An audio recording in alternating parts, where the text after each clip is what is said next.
Hi, this is Bill Simmons with another episode of Pacific Coast Broadband Connect.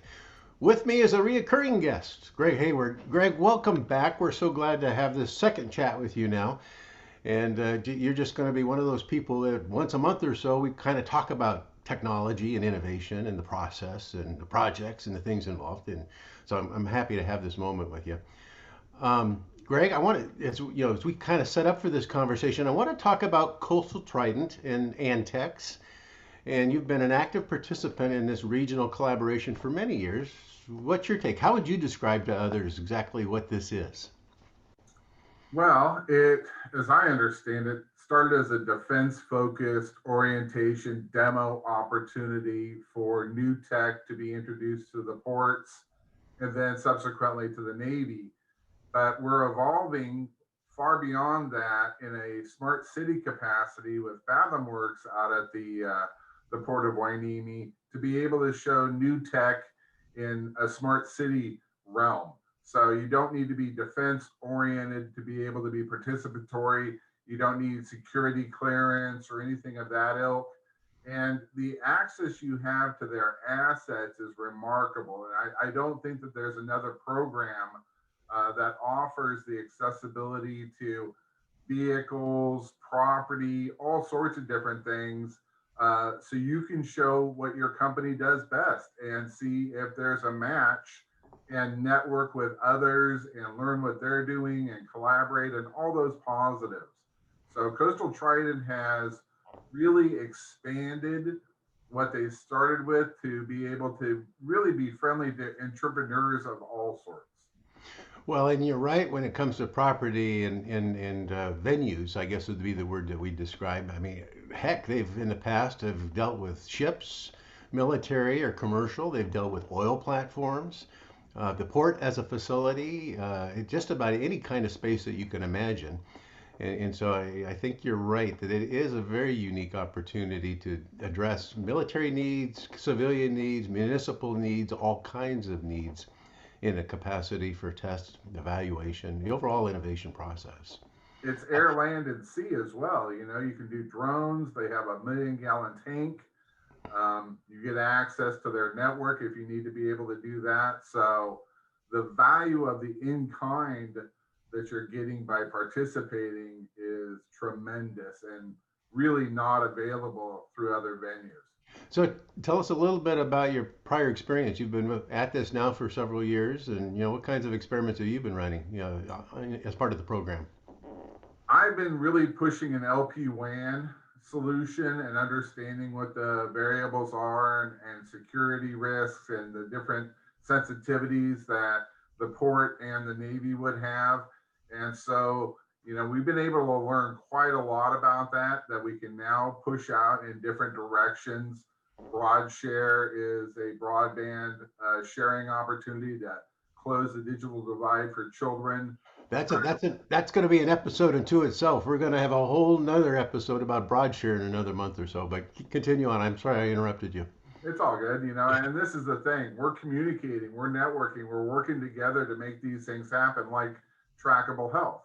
And so Ripple and all the rest of the people that are in this ecosystem locally, we're really binding together to bring the best of what we do to the port and to the Navy and then to the broader market.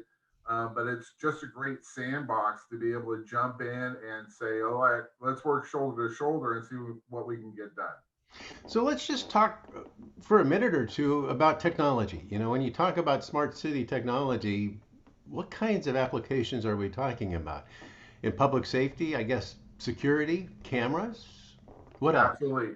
Yeah. Asset tracking, monitoring of water and gases, security, both at a macro level, where you're watching out for, bombs or terrorism or those kind of things, and on a micro level at personal security, house security, business security.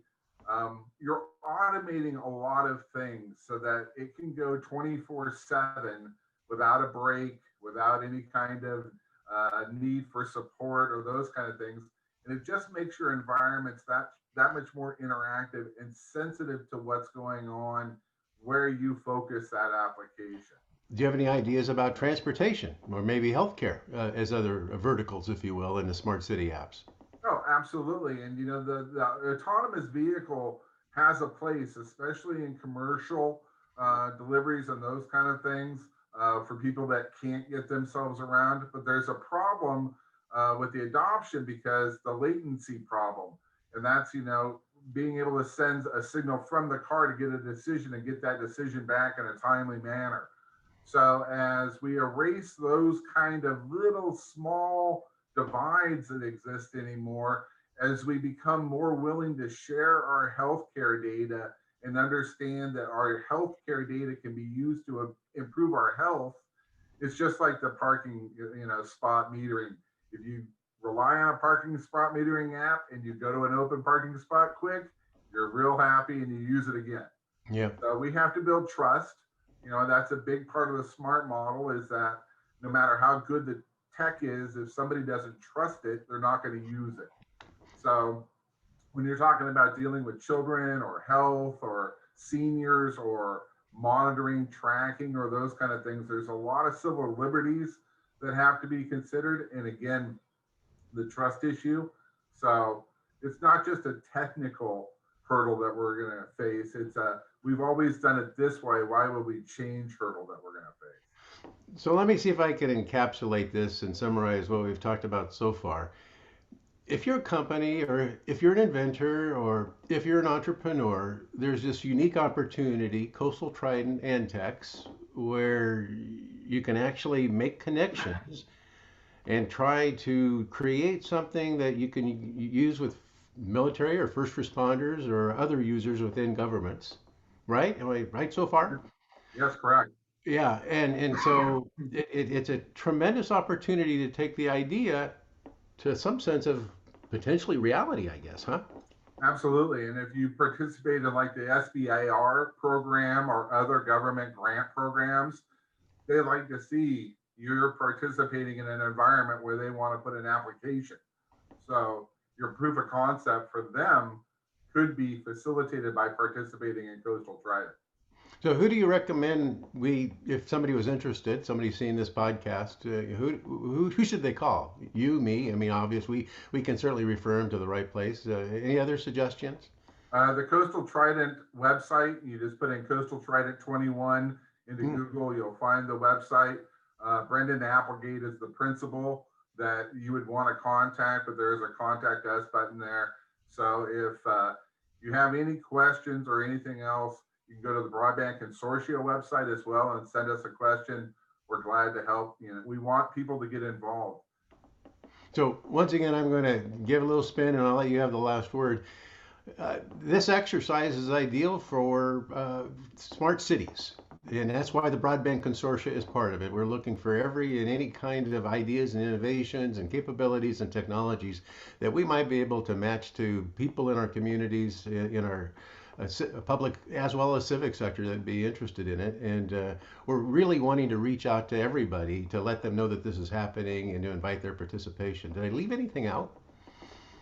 The only thing I would say is that if you want to think of a parallel, think of NASA. The technology transfer that happens when we innovate is amazing. And if you think that your application can do X, it may be able to do X, Y, and Z. But you're not going to be able to know that unless you really put the rubber to the ground and you get amongst a collaborative effort to understand what your maximum potential is. Greg, I'm looking forward to our next conversation a month from now, and we're going to be talking about one of the projects in Coastal Trident. It's going to be broadband access for all, and the nuances and the opportunities and the technologies involved with making that something real. Fantastic. I look forward to that, and I appreciate everything the consortia is doing. Thank you again for joining us, and we look forward to that conversation. And that concludes this episode of Pacific Coast Broadband Connect. Thank you for joining us.